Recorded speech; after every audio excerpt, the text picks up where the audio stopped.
Europeans and white Americans, meaning those of European descent, are often told that their societies are multicultural, that their values are built on tolerant and exclusive foundations in which anyone of any background can thrive. With the rapid influx of migrants from eastern subcontinents, specifically the Middle East and the Indian subcontinent, into European nations and a sharp increase in crime and gang warfare, it is important to investigate whether this assemblage of different nations brings more disadvantages than benefits. This video will discuss how migrants affect the crime rate in Western nations, as well as the purported economic growth that the media claims they bring. A common criticism of immigration from developing countries revolves around crime rates. Immigrants to Europe, in particular those of Arab or Pashtun descent, contribute heavily to sexual assault charges in Western European countries. In a Finnish study done in 2017 by Statistics Finland, researchers found that Afghans, Iraqis, and Syrians are the most likely to commit crimes of a sexual nature, being 42 times more likely to commit a sex crime than an ethnic Finn. Drawing on statistics gathered by the British police, Sky News reported that while London's population was only 13% black people apprised 48% of murder suspects and 44% of murder victims. In Germany, Italy, and Spain, Algerians are 10 to 17 times more likely than an ethnic native to be a suspect in a crime. For Moroccans, the number is approximately 4 to 8 times, and Africans 3 to 6 times. Crimes done by non-whites in Germany have been on the rise. In an article written by DW, a state-funded newspaper, DW noted that the statistics showed a total of 13,320 cases of rape and sexual assault for 2024, an increase of 9.3% compared to the previous year.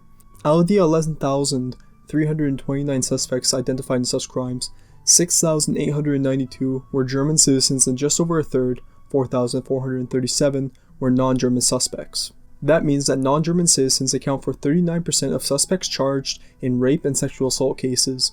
According to DW, approximately 10 million people in Germany are without citizenship. That means that approximately 14% of the German population commit 39% of all rapes and sexual assaults.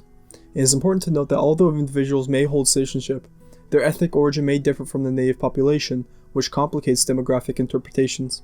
This number, when applied to all immigrants of non-German ethnic background, could be higher. Out of all the Western European countries, Sweden remains among the most heavily affected by migrants. The Swedish Prison and Probation Service announced in a 2017 document that, out of all those serving long-term prison sentences, first-generation immigrants comprise 53% of them.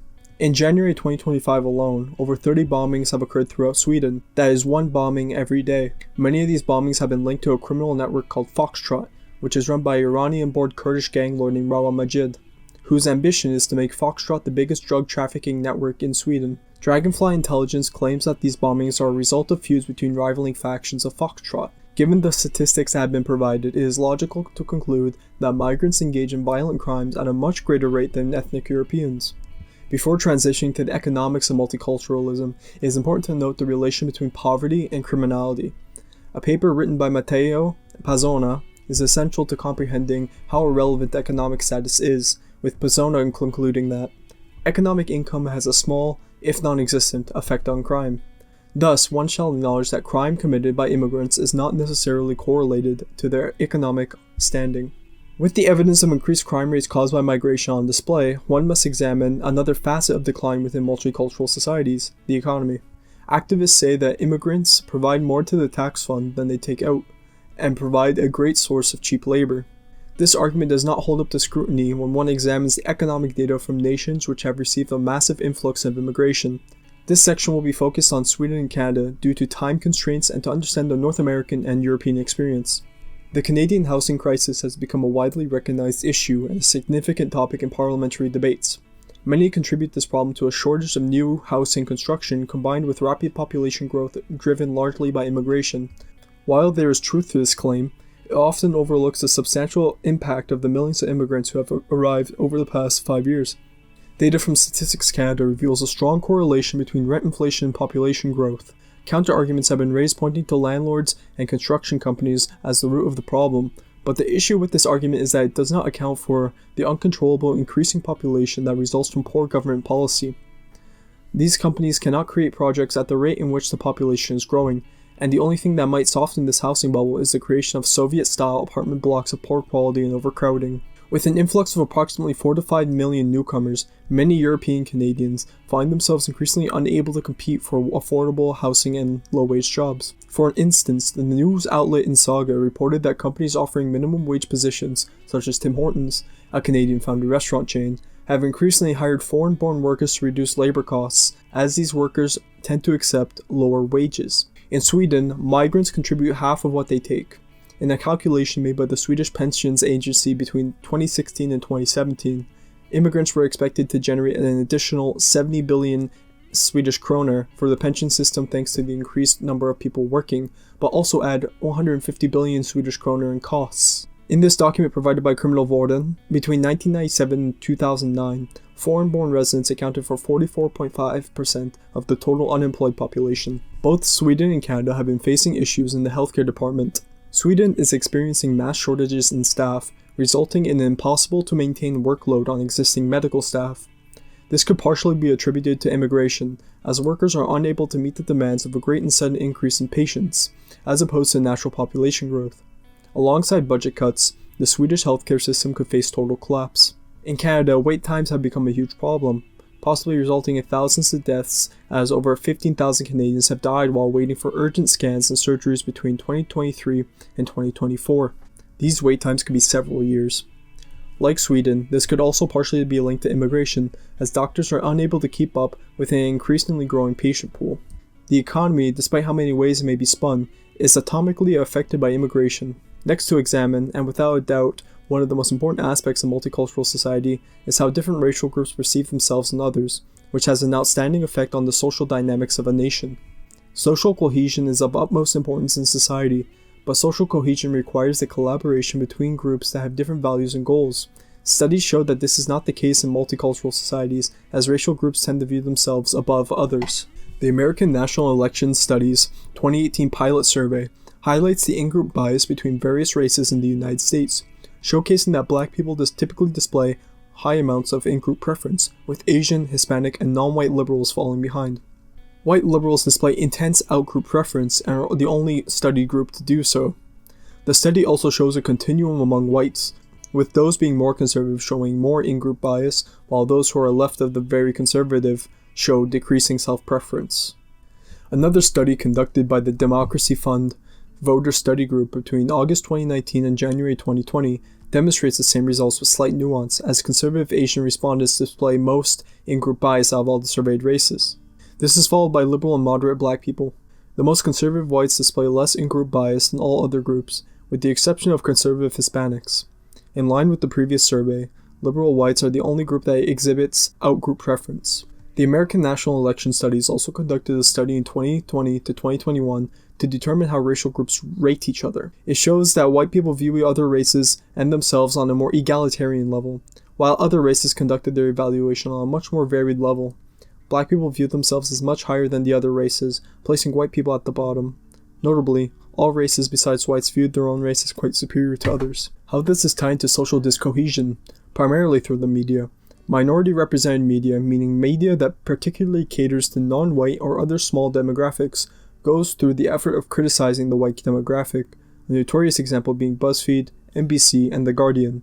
Examples written by black authors on white people include Why I Am No Longer Talking to White People About Race by Rennie Edo Lodge, No More White Saviors, Thanks, How to Be a True Anti-Racist Ally by Nova Reed, and I've Had Enough of White People Who Try to Deny My Experience by Afua Hirsch. The important aspect of this is how mainstream media highlights black in-group preference over white perspectives.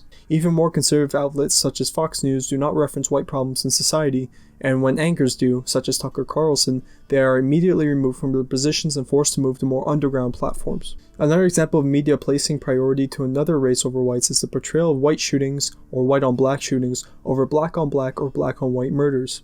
Black people kill white people at over twice the rate of the contrary, as per the 2019 FBI homicide rates data. Evidently, this is a statistic that is scarcely acknowledged, further displaying narrative asymmetry in the media. While black-on-black and black-on-white murders have gone unacknowledged, or if they are acknowledged, the articles covering those incidences use selective, deracialized language that frames them in a different light. White-on-black killings or maimings, such as the Zimmerman, who may not be white but was portrayed as so by the media, George Floyd and Jacob Blake cases. This is the predicament for modern Western civilization. What must next be analyzed are the statistics related to housing and crime rate prior to immigration. For Europe, the data that will be analyzed will be prior to the 2015 European migrant crisis, and for Canada, this will be based on data from 2015, 2016, or before. The goal of this section is to highlight how negative changes in healthcare, crime, and housing came to be. Two nations will be examined, Germany and Canada. Between 2012 and 2022, immigrants from Africa and the Middle East topped the rape charts. In one day alone, New Year's Day 2015 to 2016, 1,200 women claimed to be sexually assaulted, with many of them saying that their attacker was of Arab or North African descent. The scale and small time frame is what made this event shocking, as this kind of horror had not been experienced in Germany before. With statistics that were given prior, it is fair to claim that the rape rates would be significantly lower if refugees and asylum seekers were deported from Germany. On the economic front, Germany has also failed to realize the projected gains associated with rapid population growth via immigration. According to a report by DW, more businesses have shuttered than during the post-2008 financial crisis. High energy prices, skilled labor shortages, and excessive bureaucratic regulations are cited as major contributing factors. Despite significant population inflows, Germany's GDP growth has lagged, suggesting that sheer population numbers do not translate into productive economic output.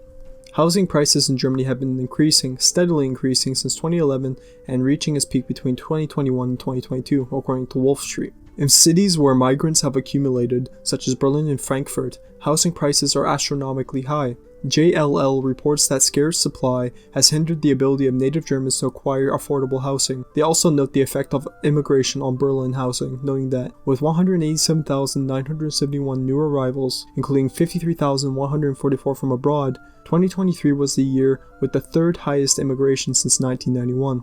Construction activity could not keep pace with this development. In 2023, only 15,965 apartments were completed, a decrease of negative 7.8% compared to the previous year. The political goal of 20,000 new apartments per year was once again significantly missed. Most new buildings were constructed in Lichtenberg, the fewest in Steglitz-Zehlendorf. These facts show that the government and private construction companies are unable to create housing in tandem with the inflow of migrants. If there was no immigration, housing prices would be lower, as natural growth allows the economy to develop at a steadier pace. Since 1975, Canadian housing prices have risen at an alarming rate. The National Post reports that over the past 2 decades, home prices have increased 375% nationwide, and in hot markets such as Toronto and Vancouver, as much as 450 to 490%. While multiple factors contribute to this crisis, such as supply-side restrictions, speculation of foreign investment, immigration-driven population growth has become an increasingly critical yet overlooked component. It is important to note that housing prices remained relatively stable over 3 decades. From 1991 to 2015, annual population growth was consistent and moderate, rarely exceeding 400,000. Correspondingly, housing prices grew at a slower, more manageable pace. However, this pattern dramatically shifted following the 2015 election of Prime Minister Justin Trudeau. Immigration targets were rapidly expanded and population growth surged. In 2016, Canada's population grew by approximately 450,000, a noticeable increase from previous years. By 2023, annual growth had reached 1.2 million people, with 612,300 of those being new arrivals. This sharp and historically unprecedented increase in population, driven largely by federal immigration policy, coincides with a marked escalation in housing prices, particularly in urban markets already facing supply shortages. When supply is constrained, rapid increases in demand, especially from new entrants concentrated in key metropolitan areas, inevitably drive prices upward. To frame immigration as the sole cause of the housing crisis would not be entirely accurate. However, to ignore its impact would be intellectually dishonest.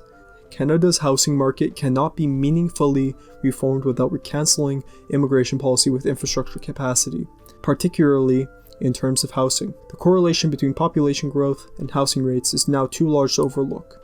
If immigration was stopped and millions of newcomers were deported, the housing prices would decrease. Failure to do so will result in the destruction of the Canadian housing market. Multiculturalism in the West was thought to lead to a society in which a cultural monolith was formed, with numerous elements of varying cultures combining to achieve one perfect unity. The result has been multiple societies that keep to their own grounds, with escalating violence towards one another and excessive pressure on the economy and social services. The fantasy that was wished for has resulted in the construction of a monument on the verge of destruction. To fix the damage that has been brought upon Western nations, there must be resistance to the increasing rates of immigration and a return to a Europe and North America that belong to its people. Hello, I would like to thank you all for watching this video. It took a while to write this script, so I would appreciate if you could like, subscribe, and share the video. Make sure to follow my Twitter, which is @TheBloodTale. Make sure to follow our channel's Twitter as well, so you can receive notifications on our uploads. We will be trying to upload at least once a week or two. We are both quite busy, so we have not been able to materialize a consistent upload schedule, but I hope that won't be too much of an issue. Anyway, thank you for watching and take care.